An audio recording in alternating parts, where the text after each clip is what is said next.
मराठा मुकक्रांती मोर्चाच्या लेटेस्ट अपडेटसाठी खाली दिलेले लाल सबस्क्राईब बटन दाबून चॅनल सबस्क्राईब करा।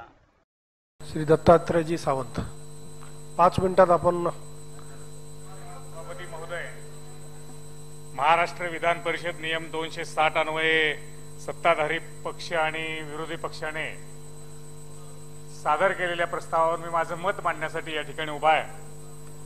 हिंदू मुस्लिम शीख ईसाई हम सब भाई भाई ही घोषणा देत आणि विचार पुढे नेत आपण स्वतंत्रपूर्व काळापासून यामध्ये लोकशाही सदृढ करण्याचा प्रयत्न केला आहे, भविष्यात सुद्धा करणार आहे।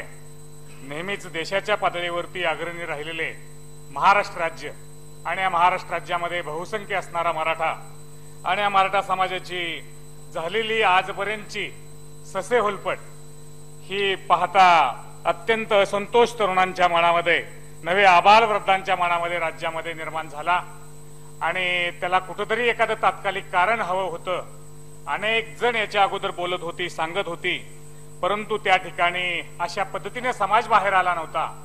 परंतु कोपर्डीला एक भयानक अशी घटना घडली आणि त्या शाळकरी मुलीवरती झालेला अत्याचार, अमानुष अन्याय आणि झालेली हत्या यामधून या तात्कालिक पडलेल्या ठिणगीचे अन्वये या राज्यामध्ये लाखोचे मोर्चे, राज्यामध्ये 46 ठिकाणी, देशामध्ये अनेक ठिकाणी आणि परदेशामध्ये सुद्धा काही देशामध्ये ते निघाले आणि एकच विचार पुढे आला की बहुसंख्य असणाऱ्या समाजावरती जो अन्याय होतो आहे तो अन्याय दूर व्हावा, त्यांना त्यांच्या हक्काचं राहणं मिळावं आणि राहत असताना त्यांना मिळणाऱ्या सेवा आणि सवलती त्यात वाढ मिळावी।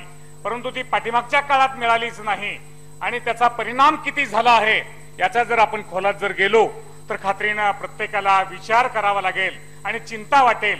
इतकी वाईट अवस्था आज रोजी या मराठा समाजाची झाली आहे।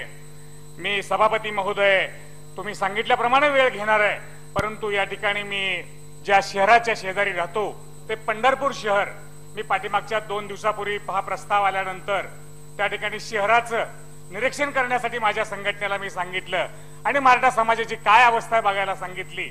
खात्रीनं त्या ठिकाणी फक्त मेडिकल विभागाचा सर्वे केला, एकूण लोकसंख्येच्या 40% मराठा समाज पंढरपूर शहरामध्ये आहे आणि मराठा समाजाला 40% समाजातील डॉक्टर किती झाले हे पाहिलं असता त्या ठिकाणी पाटील साहेब लक्षात आलं, एकूण डॉक्टर शहरातले आहेत 176 आणि पैकी मराठा समाजाचे डॉक्टर आहेत 16। जर 40% लोकसंख्येला जर का 16 डॉक्टर त्या ठिकाणी होऊ शकले असतील तर मराठा समाजातील मुलं शिकायला नको म्हणत होती का? ते त्या शिक्षणाच्या व्यासपीठाकडे आणि विद्यापीठाकडे जात नव्हती का? तर त्या ठिकाणी ती जात होती, पण त्यांचे दरवाजे अडवले गेले होते, त्यांना शिक्षणामध्ये संधी दिली जात नव्हती, कारण ती तितके त्या ठिकाणी जाण्यासाठी आतमध्ये त्यांना जे डोनेशन लागत होतं, त्यांना ज्या सवलती लागत होत्या, त्या सेवेच्या संधी सरकारकडून उपलब्ध करून दिल्या गेल्या नाहीत। म्हणून त्या ठिकाणी साधारण ही प्रातिनिधिक स्वरूपातला सर्वे आहे। आपण कुठल्याही शहराकडे गेलो, कुठल्याही गावाकडे गेलो तर त्या ठिकाणी अशा पद्धतीनं या मराठा समाजा हा खाली बसलेला नवे रसा तळाला जाताना दिसत आहे। नवे परवा या ठिकाणी मोठे मोर्चे निघाले पाठीमागच्या 4-6 महिन्यामध्ये आणि त्या मोर्चाला अनुसरून सरकारला वाटलं आपण काहीतरी केलं पाहिजे आणि सरकारनं काय केलं तर मंत्री महोदय या ठिकाणी 13 ऑक्टोबर 2016ला एक शासनादेश काढला। काय शासनादेश काढलाय तर त्या ठिकाणी त्यांनी सवलती देण्याचा प्रयत्न केलाय। कसल्या सवलती आहेत? खरं तर सवलती देताना सुद्धा अटी टाकता येतात का? पाठीमागचा जर इतिहास जर पाहिला, नवे अनेक समाजाला दिलेल्या सवलती जर पाहिल्या तर कुठलीही अट टाकली नाही।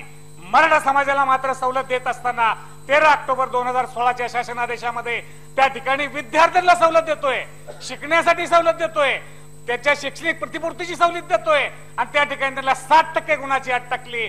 मला सभापती महोदय या ठिकाणी आदरणीय दादा सभागृहामध्ये आले आहेत, मला ती योग्य संधी असं मी मानतो। दादा, मला म्हणायचंय शिकणाऱ्या विद्यार्थ्यांसाठी ही 60%ची अट तात्काळ रद्द झाली पाहिजे। कशासाठी ही अट टाकली?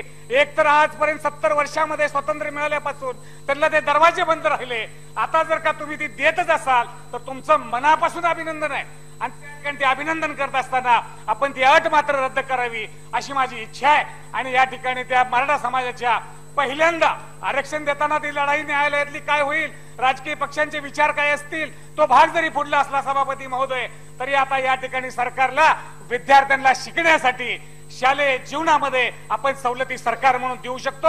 आपण या ठिकाणी सरकार म्हणून प्रमुख असतोय आणि त्या सवलती देत असताना पाठीमागच्या काळामधल्या सरकारने काय केलं याच्या खोलामध्ये न जाता त्यांनी केलं नाही.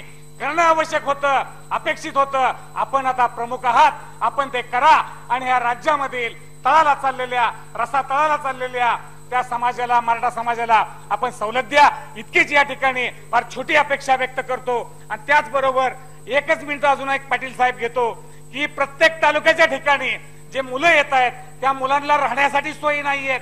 त्या ठिकाणी शासनानं त्या ठिकाणी त्यांची वसतिगृह बांधण्याची व्यवस्था करावी आणि आपण ती कराल इतकीच सुधारणा याच्यामध्ये होईल अपेक्षा व्यक्त करतो. आणि वेळेचं भान ठेवून माझे काही सवंगडी अजून बोलणार आहेत म्हणून त्यांना वेळ मिळावी म्हणून मी थांबतो. जय हिंद, जय महाराष्ट्र. मराठा मुकक्रांती मोर्चाच्या लेटेस्ट अपडेटसाठी खाली दिलेले लाल सबस्क्राईब बटन दाबून चॅनल सबस्क्राईब करा.